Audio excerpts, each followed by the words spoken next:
At precisely 11:47 that evening, the monitors displayed nothing but flat lines. 3 medical professionals had occupied that chamber: Boston's cardiologist, a neurologist with 3 decades under his belt, and a critical care specialist whose reputation preceded him as one who never abandoned a patient without absolute conviction. Yet all 3 simply walked away. The family received no notification, paperwork commenced, and the night nurse dimmed the fluorescent lights. When midnight arrived, the city's most influential individual had been pronounced deceased. By dawn, the world had pivoted, not due to the specialists, the machinery, or established procedures. Rather, it unfolded because of a 3-year-old girl in a rose-colored dress, who pressed her diminutive hand against an unconscious man's visage during the dark hours, clutched her teddy bear against his torso, and murmured to him in the hushed, unwavering manner that very young children employ when addressing entities they believe possess auditory capacity.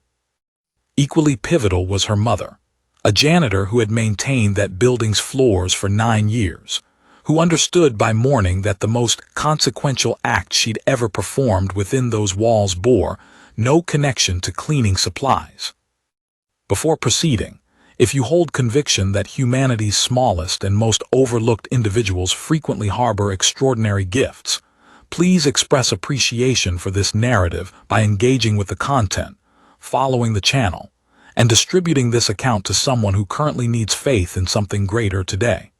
Roman Hale, 58 years of age, had orchestrated a real estate conglomerate spanning 4 continents over 3 decades. Financial journals characterized him as visionary, unyielding, and demanding in roughly equal measure, a triad he'd never contested. He fathered 1 daughter, Sarah, who alone possessed the singular distinction of challenging his perspectives without calculating ramifications. When he suffered a cardiac arrest 11 days prior, his housekeeper recognized the emergency's severity and responded with paramedic-praised alacrity, having completed first aid certification the preceding year yet never disclosing this knowledge, deeming it unworthy of mention.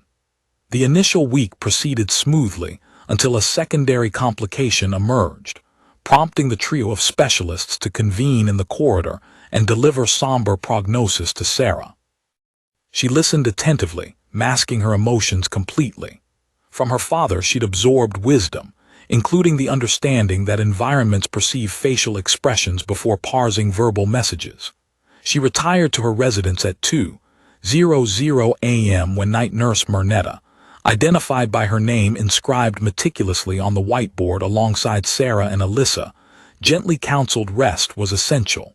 In truth, Mernetta's moniker was Ada Wren. At 34, she'd served the 4th floor's custodial needs for 9 years while pursuing nursing credentials incrementally, balancing night shifts, single motherhood, and fiscal constraints requiring exacting precision. Her offspring, Lily, age 3, inherited her dark brown eyes yet possessed an uncommonly original comprehension of existence. Raised amid serious professionals, Lily internalized, without deliberate instruction, a presence quality most adults spend lifetimes seeking. Ada brought Lily to nighttime shifts when the hospital family lounge accommodated them. 4th floor supervisor Marguerite, a 21-year veteran, maintained acute awareness regarding formal versus informal matters. While Lily's daytime rest in a portable cot required no official recognition, 3-year-olds maintained their own relationship with remaining stationary. Sometime after 2:00 a.m., Ada returned to discover the crib vacant. The exit door stood ajar. Moving swiftly, a skill honed through 9 years of nocturnal rounds, she ventured down the corridor and located Lily 3 doorways away. Roman Hale's chamber featured a persistently stiff latch, maintenance flagged yet unresolved.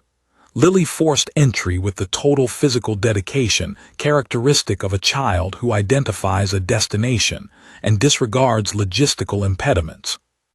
She settled atop the bed, climbed with the same purposeful energy displayed throughout her early years, pressed her teddy bear against his chest, and placed her small hand upon his cheek with tenderness resembling intentionality under dim illumination. She conversed with him, not loudly, but in the continuous, unhurried cadence she employed with plush companions when believing herself unobserved. From the threshold, Ada couldn't discern Lily's words, only perceive her tone, entirely untroubled, completely assured, as though addressing an entity she knew occupied the space. Ada lingered in the doorway longer than advisable. Protocol demanded immediate entry, yet she remained motionless for nearly 60 seconds, grappling with an inexplicable hesitation. The nearest explanation emerged. Something within that room felt impervious to interruption, not by regulation, not by reason, but by nature's own stillness, the monitor's rhythmic beeping, the subdued lighting. A 3-year-old with a teddy bear engaging an unconscious man as if conversation constituted the most natural phenomenon unfolding throughout the facility. Then the monitor shifted, not dramatically, not cinematically, but subtly, its established rhythm altering imperceptibly, appearing to Ada, seasoned by 9 years of observing monitors without authorization, as searching for something to sustain. She entered without removing Lily. She perched beside the bed, superimposed her hand over her daughter's palm resting on the patient's face, and remained for 2 hours. We pause here intentionally. Kindness-Taley's wishes acknowledging forces sustaining Ada throughout that fateful night. Daycare director Dora accepted Ada's payments 2 weeks overdue for over a year without making her feel indebted, merely nodding such matters resolved themselves and expressing complete trust. Physician Dr. Ferris, working day shifts on the 4th floor, distributed discarded nursing textbooks from the library each month, embedding a small card reading, thought this might be useful. Parking attendant Otto witnessed Ada arrive drenched 4 mornings consecutively during Lily's illness because she declined covered parking fees, even though payment covered Lily's antibiotic prescription. Otto provided an access card, claiming it was spare, and quietly renewed it biannually ever since. These individuals remained oblivious to one another, unaware of participating in an interconnected chain. They simply noticed someone and made minor choices. This sequence positioned Ada on the 4th floor that precise evening. Her presence brought Lily into that particular room. Lily's presence catalyzed events nobody could fully rationalize. This represents Kindness-Taley's philosophy. Extraordinary occurrences rarely manifest independently. They emerge carried by lengthy processes of ordinary individuals performing modest acts accumulating into unforeseen outcomes beyond anyone's planning or prediction. At 4:23 a.m., Roman Hale's head shifted. Ada activated the emergency call button. Mernetta arrived within 40 seconds. She examined the monitors, then observed Lily slumbering against the patient's side with her teddy bear still nestled against his torso. She regarded Ada. "How long have you remained?" Ada replied, 2 hours. Mernetta reevaluated the screens before requesting Ada escort Lily to the family room. Ada lifted her daughter gently. Lily emitted a soft sound, tightened her grip on the teddy bear, and did not fully awaken. Ada transported her down the corridor, settling her in the family lounge until the distinctive sounds of medical personnel navigating the floor indicated transformation. Roman opened his eyes 4 days later, emerging gradually like one ascending from deep water. Within a week, he remained conscious for extended periods. His first articulate utterance, directed at Sarah beside his bed on a Tuesday afternoon, proved direct, the hallmark of his communication style. "I'm hungry." Sarah chuckled, a sound absent for 2 weeks. He inquired about the fourth's overnight developments. Sarah recounted everything, having spoken with Ada directly, finding her in the corridor and requesting a brief conversation. Ada shared the straightforward account, apologized for not removing Lily immediately, and acknowledged potential ramifications. Sarah studied her expression briefly before inquiring about Lily's activities at Discovery. Ada explained the hand placement and whispered dialogue. Sarah responded softly, "Perhaps everything can." Roman requested to meet Lily. Their encounter occurred Thursday morning. Lily entered wearing her pink dress, clutching her teddy bear, surveyed monitors, tubes, and medical apparatus with complete nonchalance, climbed onto the bed with identical purposeful stride, pressed the bear against his chest, and gazed at his face. "You appear improved." Roman, who hadn't wept before another person in 2 decades, glanced skyward before declaring, "I feel better." Lily stroked his cheek twice with her tiny hand, then inquired about juice availability. He posed a question about Ada's requirements, not out of obligation, but sincere curiosity intending practical application. Ada detailed nursing program prerequisites, examination costs, scheduling challenges, and childcare conflicts preventing evening study. Roman inquired about timeline, assuming barriers were eliminated. Ada estimated 1 year, perhaps less. He initiated 4 calls that afternoon, not to simplify her journey but to enable it.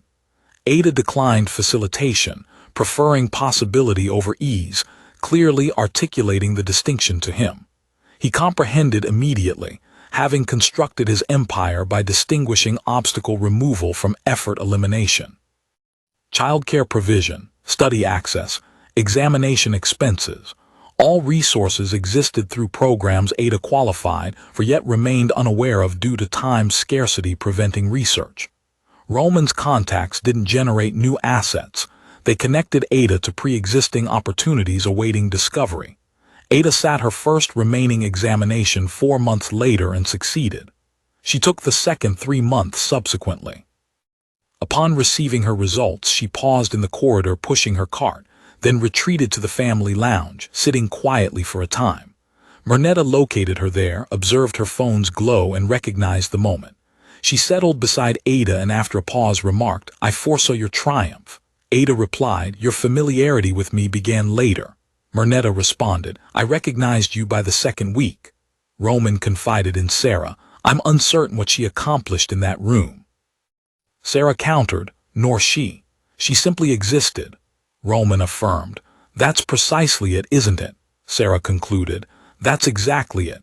Never diminish the individual pushing the cart down the corridor. Never underestimate her offspring. Never discount what 9 years of silent perseverance appears as internally or generates when it enters the appropriate chamber at the opportune moment. And never doubt a 3-year-old who engages everything because she believes everything listens, for sometimes everything does.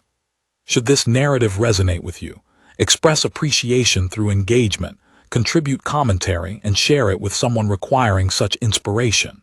Subscribe to Kindness Stories for additional tales celebrating bravery, quiet honor, and humanity's seemingly minor decisions that ultimately prove profoundly consequential. The paramount occurrence that night within the hospital remained undocumented. It involved a child's palm against a man's face and a mother lingering in the doorway choosing non-interference. Welcome to Kindness Stories. We're delighted you've joined us.